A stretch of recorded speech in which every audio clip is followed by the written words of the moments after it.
তাহলে কি শুরু হয়ে গেল তৃতীয় বিশ্বযুদ্ধ? খামেনির বিদায়ের পর ইরান কি সত্যি তৈরি করে ফেলেছে পৃথিবীর সবচেয়ে বিপজ্জনক পারমাণবিক বোমা? একদিকে হোয়াইট হাউসের ভেতরের ওয়াশিংটন আর তেল আবিবের যুদ্ধকালীন গোপন বৈঠক, অন্যদিকে তেহরানের মাটির নিচে শত শত ইন্টারকন্টিনেন্টাল ব্যালিস্টিক মিসাইলের গর্জন। আমেরিকা ও ইসরায়েল যৌথভাবে ইরানকে ধ্বংস করার চূড়ান্ত ছক এঁকেছিল, কিন্তু খামেনির মৃত্যুর পর পরিস্থিতি বদলে গেছে সম্পূর্ণ উল্টো দিকে।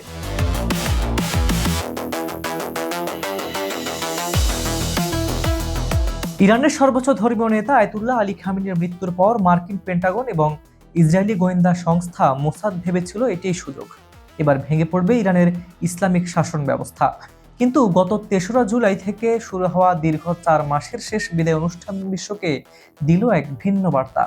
বিশ্বের বাঘা বাঘা দেশের নেতারা তেহরানে এসে প্রমাণ করে দিলেন ইরানকে একঘরে করার মার্কিন চেষ্টা পণ্ড হয়ে গেছে। সাম্প্রতিক এক রক্তক্ষয়ী যুদ্ধে যুক্তরাষ্ট্র ও ইসরায়েলের যৌথ বাহিনীকে পরাজিত করে পারস্য উপসাগরের একক পরাশক্তি হিসেবে আবির্ভূত হয়েছে এই দেশ। গোয়েন্দা সূত্রে জানা গেছে, ইরানকে চিরতরে স্তব্ধ করতে আমেরিকা ও ইসরায়েল যৌথভাবে এক পূর্ণাঙ্গ সামরিক অভিযানের নীল নকশা তৈরি করছে।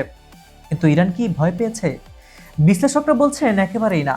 ইরান এখন এই আগ্রাসন মোকাবেলায় শুধু প্রস্তুতি নয়, তারা একাই এই দুই পরাশক্তিকে মাটির সাথে মিশিয়ে দেওয়ার ক্ষমতা রাখে। খামেনির বিদায় অনুষ্ঠানের মাঝেই কেঁপে উঠেছে শত্রুদের বুক। ইরানের বিপ্লবী গার্ড বাহিনী এর স্পেস ফোর্সের প্রধান মাজিদ মুসাভি সরাসরি হুঙ্কার দিয়ে বলেছেন, প্রতিশোধের জন্য তেহরান পুরোপুরি প্রস্তুত। আন্তর্জাতিক সংবাদ মাধ্যম ইরান ইন্টারন্যাশনাল এই খবরের সত্যতা নিশ্চিত করেছে। শুধু তাই নয়, ইরানের ভারপ্রাপ্ত প্রতিরক্ষা মন্ত্রী মাজিদ ইবনে রেজা শত্রুদের স্পষ্ট ভাষায় হুঁশিয়ারি দিয়ে বলেছেন, ইরানের ক্ষেপণাস্ত্র এবং ড্রোন সক্ষমতা হলো তাদের রেড লাইন। এই জাতীয় নিরাপত্তার প্রতীকের ওপর আঘাত আসলে কোনো আপোষ করা হবে না।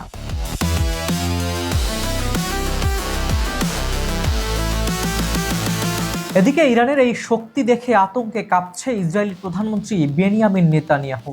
তিনি দাবি করেছেন, ইরান এমন এক বিপজ্জনক ইন্টারকন্টিনেন্টাল ব্যালিস্টিক মিসাইল বা আইসিবিএম তৈরি করছে, যা দিয়ে তেহরানে বসেই সরাসরি আমেরিকার মূল ভূখণ্ডে পরমাণু হামলা চালানো সম্ভব।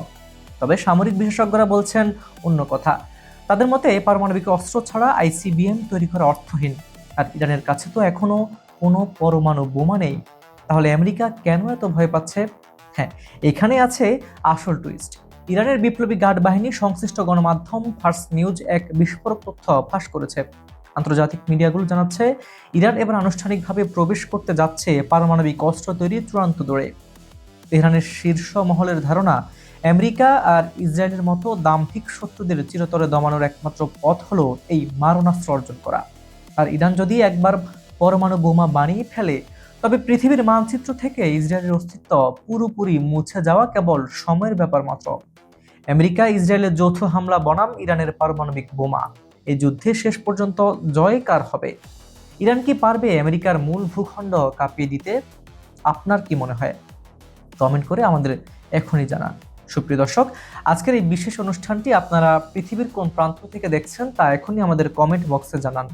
Bangladesh, Bharat, Pakistan, America, Europe, Ukraine, Brazil, Argentina, Africa, সৌদি আরব, কুয়েত, দুবাই, মধ্যপ্রাচ্য সহ যেখান থেকে আপনারা যুক্ত আছেন না কেন, এই ভূরাজনীতি নিয়ে আপনাদের মূল্যবান মতামত আমরা শুনতে চাই।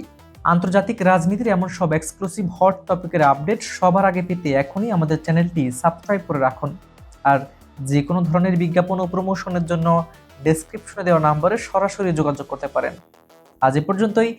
আমি হাবিবুর রহমান ঈশান আজ এখানে বিদায় নিচ্ছি।